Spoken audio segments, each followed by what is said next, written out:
Senhor esteja convosco. Ele está no meio de nós. Proclamação do Evangelho de Jesus Cristo segundo Mateus. Glória a vós, Senhor. Naquele tempo, Jesus foi à região de Cesareia de Filipe e ali perguntou aos seus discípulos: quem dizem os homens ser o Filho do Homem? Eles responderam: alguns dizem que é João Batista, outros que é Elias, outros ainda que é Jeremias ou algum dos profetas. Então Jesus lhes perguntou: e vós, quem dizeis que eu sou? Simão Pedro respondeu: tu és o Messias, o Filho do Deus vivo. Respondendo, Jesus lhe disse: feliz és tu, Simão, filho de Jonas, porque não foi um ser humano que te revelou isso, mas o meu Pai que está no céu. Por isso eu te digo que tu és Pedro, e sobre esta pedra construirei a minha igreja, e o poder do inferno nunca poderá vencê-la. Eu te darei as chaves do reino dos céus. Tudo que tu ligares na terra será ligado nos céus, tudo que tu desligares na terra será desligado nos céus. Palavra da salvação. Glória a vós, Senhor.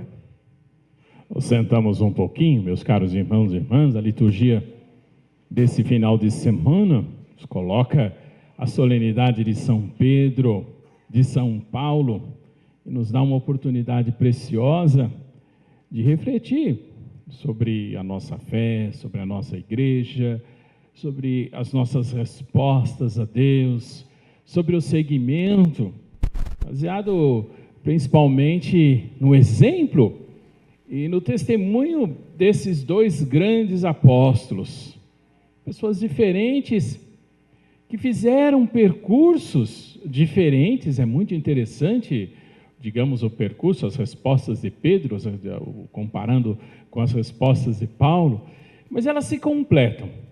Eles são chamados colunas da igreja, de sustentação justamente desta igreja, desse projeto de Jesus, que, meus caros irmãos e irmãs, para estarmos hoje aqui, domingo, nessa igreja, tantos anos depois, celebrando a nossa fé, nós somos um pouco devedores do trabalho de tantos outros, sim, é verdade, mas o trabalho inicial desses dois grandes apóstolos.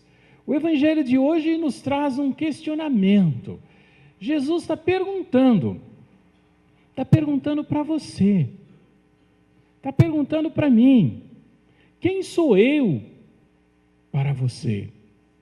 E o alcance dessa pergunta, meus caros irmãos e irmãs, consiste em refletir da seguinte maneira: olha, a pergunta de Jesus quer dizer assim, a resposta de Pedro é perfeita: tu és Messias, tu és o Santo de Deus.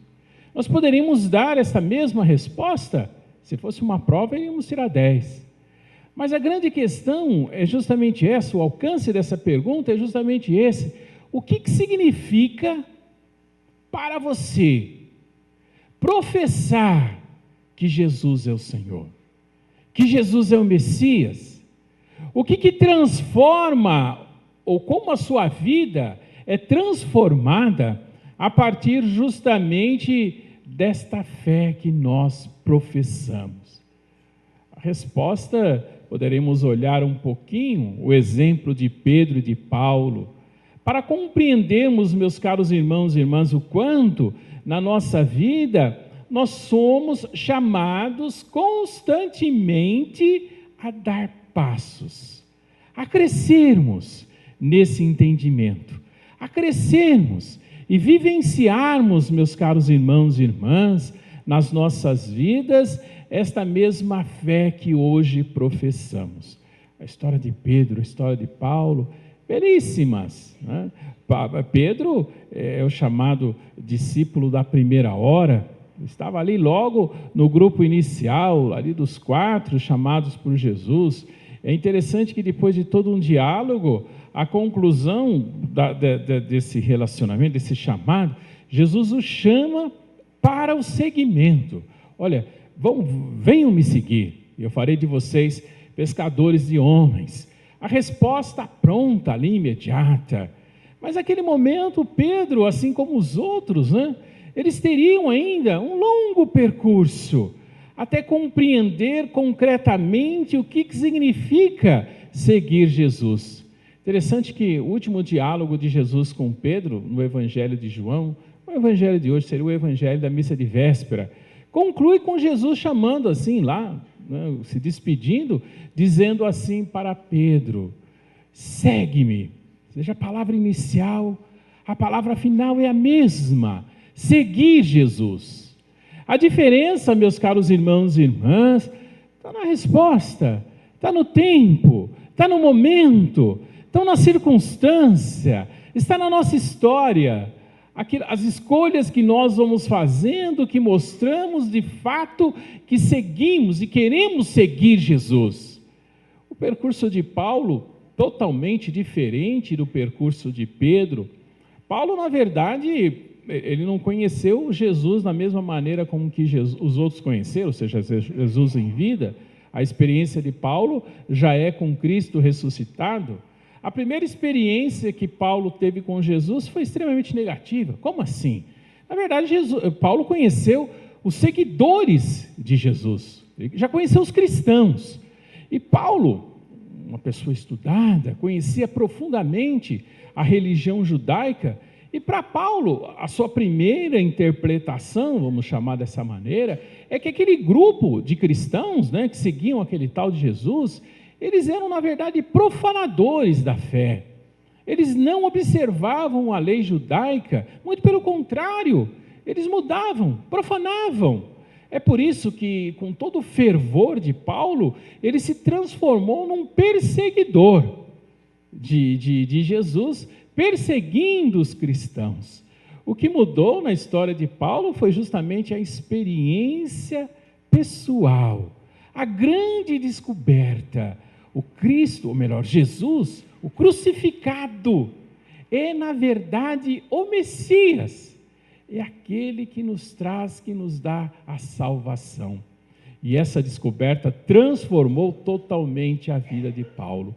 Ele vai fazer também um longo percurso. Na história de Pedro, na história de Paulo, dificuldades, perseguições, incompreensões, desafios permanentes e uma característica em comum dos dois: a perseverança.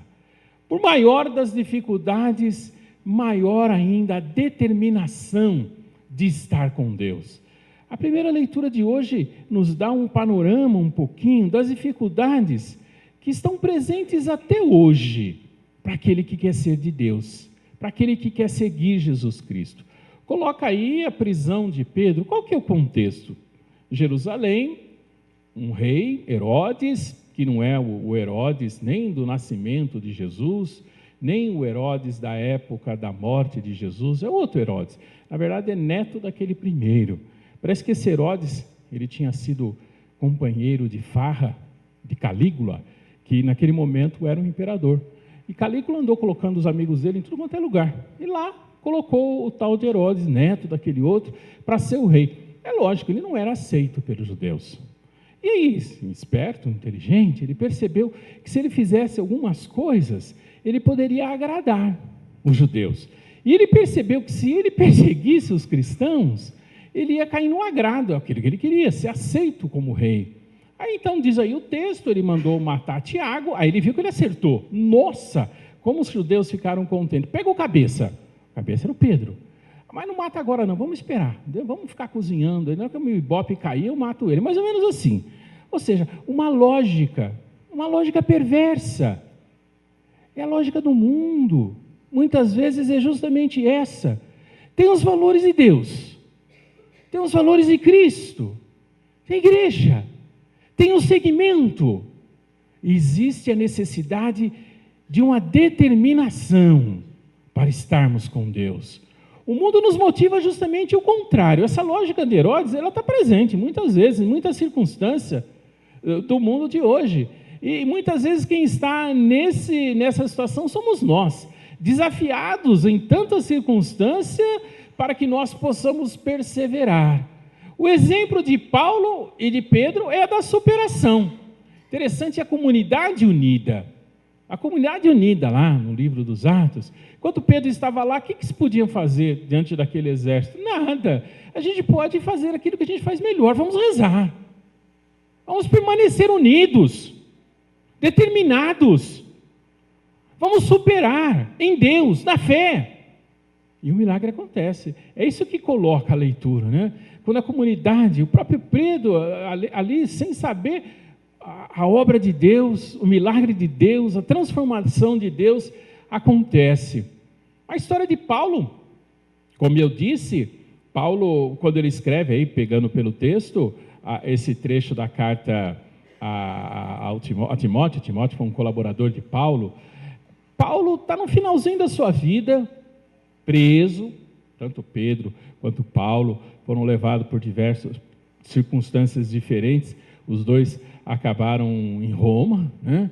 Aí Paulo em Roma, preso, já condenado, já sabendo que ia morrer, ele escreve para Timóteo uma despedida, mais do que uma despedida, é um testamento, é um testemunho, é uma verdadeira profissão de fé. Nós, nas nossas vidas, meus caros irmãos e irmãs, somos chamados a superarmos em Deus as nossas dificuldades. Nós somos chamados a crescer no nosso entendimento, no seguimento de Jesus, como tanto Pedro quanto tanto Paulo nos ensinam e nos motivam. E aí Paulo, nesse trecho, dá um testemunho belíssimo. Ele começa contando para Timóteo, olha, chegou a minha hora, né? E aí ele fazendo um balanço, como eu disse, é um testamento, olha, eu combati o bom combate, ou seja, eu dei tudo de mim, eu me esforcei, né? Aproxima-se o momento da minha partida, eu completei a corrida, eu cumpri a minha parte, agora, diz Paulo, olha a esperança, né? Para mim está reservada a coroa da justiça. Ou seja, é o próprio Deus que vai me recompensar. E ele diz aí, interessante, mas não só para mim, para todos, para todas as pessoas que têm a mesma esperança. Qual esperança? Que o reino de Deus transforme o mundo, a minha vida, a minha história, a minha pessoa. E essa é a esperança para todos nós que buscamos, com todas as nossas dificuldades, agir dessa maneira. Paulo diz assim, está reservada esta coroa, está reservado esse prêmio, está reservado justamente essa, digamos, reconhecimento de Deus. Nós cantamos assim no Salmo, belíssimo, de todos os temores, me livrou o Senhor Deus. Não cantamos assim? Belíssimo.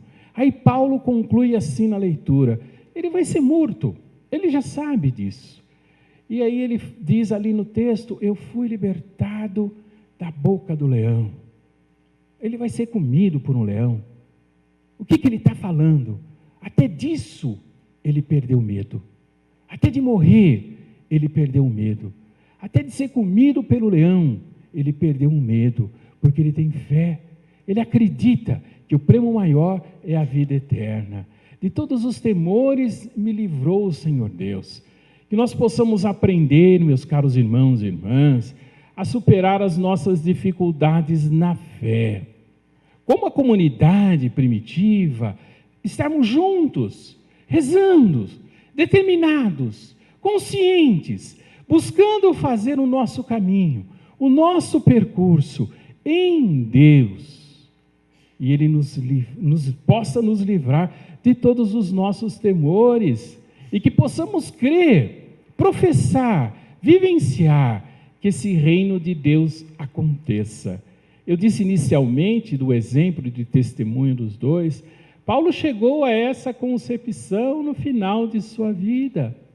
Pedro também fez um longo percurso até chegar, a estender a mão para que outros pudessem levá-lo, como havia dito Jesus, e ele também, Pedro, foi crucificado de cabeça para baixo.